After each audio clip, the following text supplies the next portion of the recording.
Think about when it comes to Miami music, they on the show. Wow. Not like even Trick Daddy or somebody like that. No. Trick is on level. Shout out to Trick. I mean, he's on Love and Hip Hop. But who knows? Maybe some Luke's, Uncle Fat Luke. Joe's. Okay. Who knows? Ooh. Unless Flow Rider. That sounds Flow Rider. Somebody bring Young Money on there. I don't Hey, know. What's his name? got it. Young Money is definitely in the house. Oh, that Shout out sounds to Young Money. good. I mean, you already got Reginae and Yeah. Toya on Atlanta, and Wayne did a couple of episodes last year. Yeah. So, they've been real supportive, and I would count on Young Money being involved in Miami in a major way.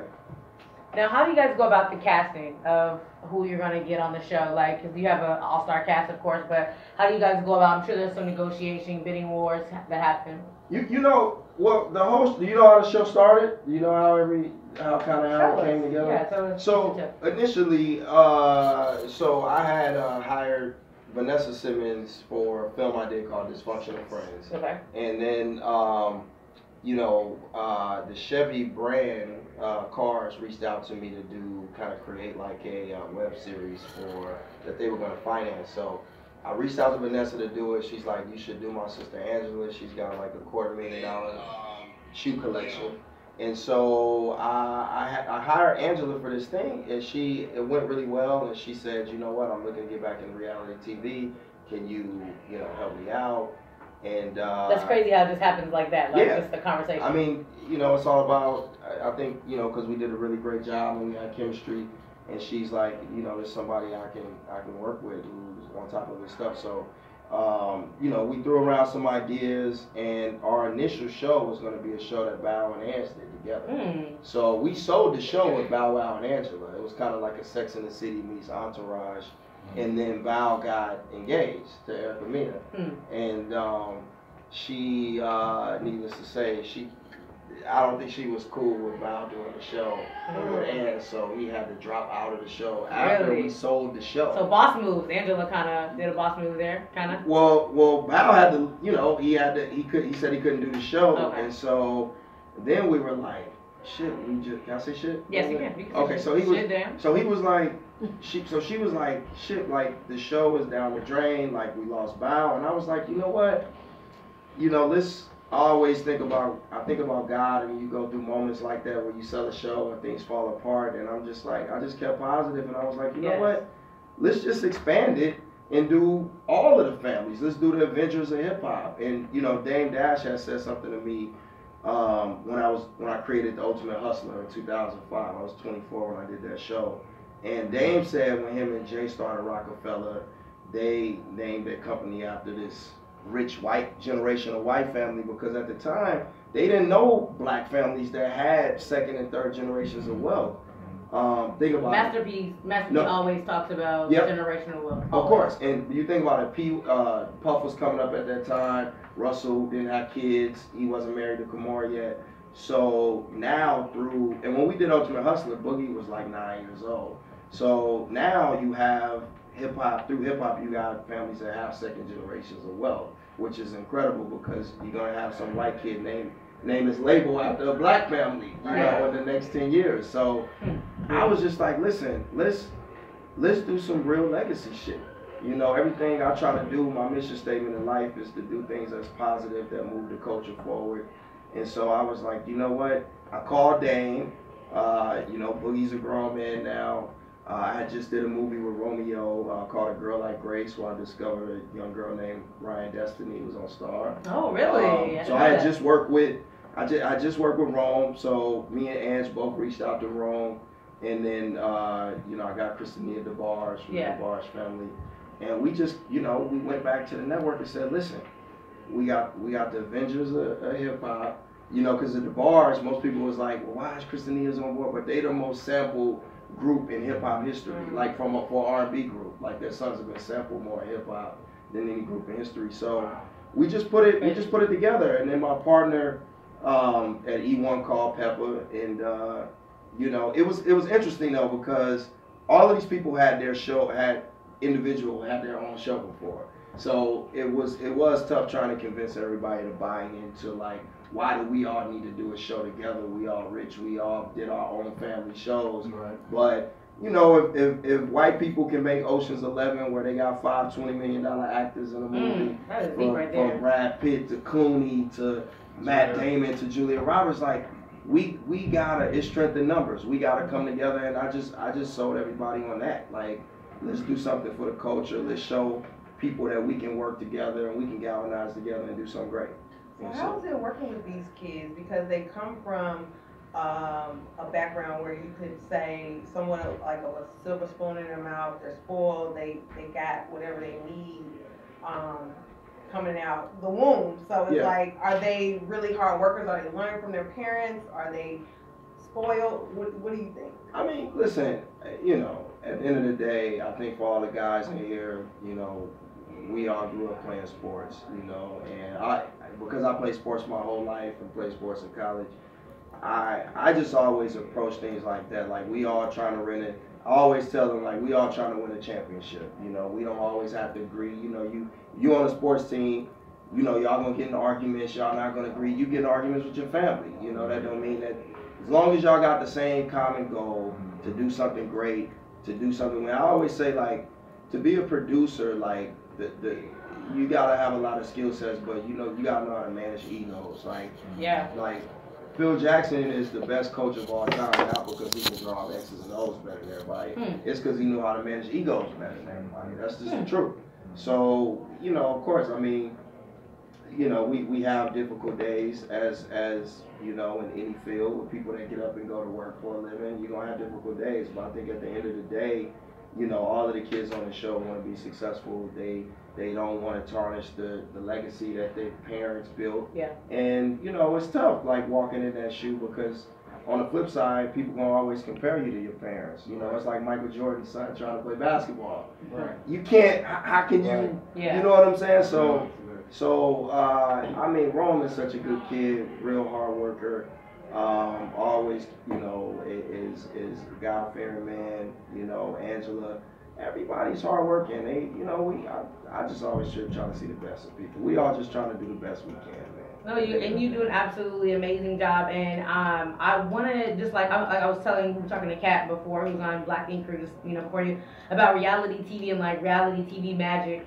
And like, I watched the show so deeply, like, I feel like, is there some part that is scripted? Like, what can you tell us? Because I know it's like you can't give it all away. But like, I mean, all these people weren't friends. They weren't best friends like before, you know? But like on the show, we see them being like, oh, I'm gonna have an album release party. And I'm not talking bad about reality, okay? But I'm just saying, like, you know, I'm gonna have a release party, and like, you're gonna invite everybody that you're inviting is of the cast. And like, you know, in reality, I don't know if I would invite every single person, you know? So like, how does that, like, movie magic kind of like come into play in scripting? But it's the sports element. Like, again, going back to sports, I always use sports references to everything I do. But like, when you get drafted to the 49ers, you showing up on a team full of cats you don't know. You get drafted to the Bulls, you showing up on a team, and y'all gotta still make it work. Y'all gotta fit in. Y'all got a common goal at the end of the day.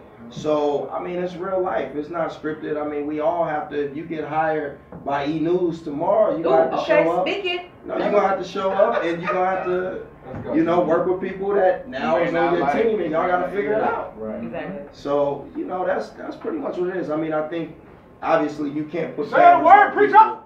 You can't put cameras on people all year. So we have a certain amount of time and a certain budget that we have to make the show in. So of course we have to streamline a lot of this stuff. You know what I mean? Like, we can't just put cameras on somebody all day, every day, and hope we get something great. We do have to structure it a little bit. But no, it's reality.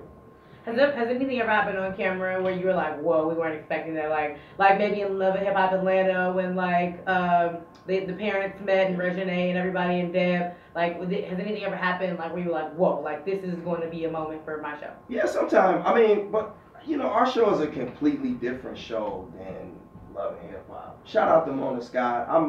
Listen, man, I want to see everybody get all the bags they can. Get all the bags you can, but I think our show is just it's a legacy-driven show. You know, it's about kids. Luckily at WeTV, you know, it's a different audience. Yeah, it's a different audience than VH1. VH1 you know, man, they be having their foot dangling over Yeah. their heads, man. Yeah. But you don't just do reality. You also do movies. I met you at an event, and you were telling us about your catalog and the science behind that. It's kind of like a music catalog. Yeah. How you have your stuff set up. So tell me a little bit about that, because that was interesting to me as a aspiring producer as well. Yeah, no, well, my company, I produced 30 films in the last 8 years. That's amazing. We typically do 2 to 3 films a year. You know, everything. My first movie I wrote and produced was a movie called Video Girl with Making Good. Right, I remember. From Dysfunctional Friends to Love with Common, and we discovered a kid, Michael Rainey Jr., who plays Omari's son on Power. And you discovered a lot of people. I discovered, yeah. That's crazy. Discovered Michael Rainey, discovered Ryan Destiny. Can you discover us? Like, can you discover us? Okay, discovery, amen. But, I feel a spirit of discovery. Yeah, Meghan Markle, one of her first, you know, roles. Really? That's crazy. Princess. Shout out to Meghan Markle. No, yeah.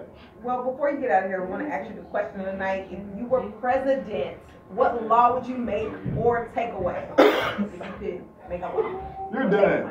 You know what? You're done. I don't know if I would take away law. I think we just need to update. We need to tweak some of the laws we already have, because these shits was written like 200 years ago. Yeah. So we need to like tweak them, get them up to 2018 in the social media era. You know, I don't know, man. President of a country, man, that's tough, man.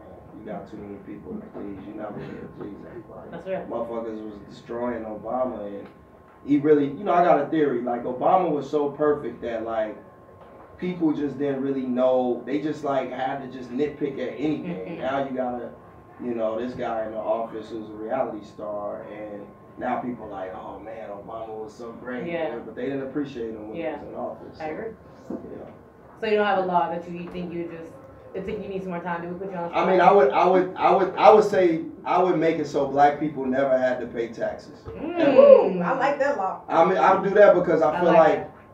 you know, we built this country. You know, we built this country, and you know, we need reparations for everything we built and everything they took from us. And you know, it was black millionaires in the 20s who had private jets, and you know, they was just they was just going in and just taking our shit, man. You know, so the fact that we went so long and didn't have rights, I would just say, you know, we should never have to pay taxes. We built this motherfucker. Just us? We only just black people. In Indians. Blacks and Indians. Blacks and Indians. I love it. For sure. And also, we have a song of the night. What's your favorite song out right now that you just are like bumping like crazy? Favorite song right now. It can be anything, by anybody. I mean, shit, Migos on every song. Okay. So any Migos song? I mean, Walk It Like I Talk It. I like walking. I like walking like I talk. Okay. I like walking. Like So we'll do that for your song of the night. I'll rock with that. Okay, we'll rock with that. All right. Datari Turner, everybody. Can you give me your Instagram one more time so we can make sure we follow you for the listeners? Yeah, it's just at Datari Turner on Instagram, at Datari Turner on Twitter. You know, look out for my new film, A Boy, A Girl Dream, that just was critically acclaimed coming out of Sundance with Amari Hardwick, Megan Good, Jay Ellis, Kenya Barris. Look out for my new show on Showtime with LeBron James. I'm executive producer. All right. Congratulations, man. NBA. Credits on credits on credits. Yeah, so we working. That's dope, man. I love it. I'm so Congratulations proud. on I'm all so your proud of you. accomplishments. Thank you, fam. I We're appreciate really you. honored by you coming by, man. We appreciate you. Yeah, yes, sir. No, thank you guys for having me. I really, this is for, you know, we go back. Yeah. You know, I appreciate the love, always. Yay! All y'all doing great things here. Word. Well, let's get into the song of the night, and then we'll be back with my good bad jokes. Haha.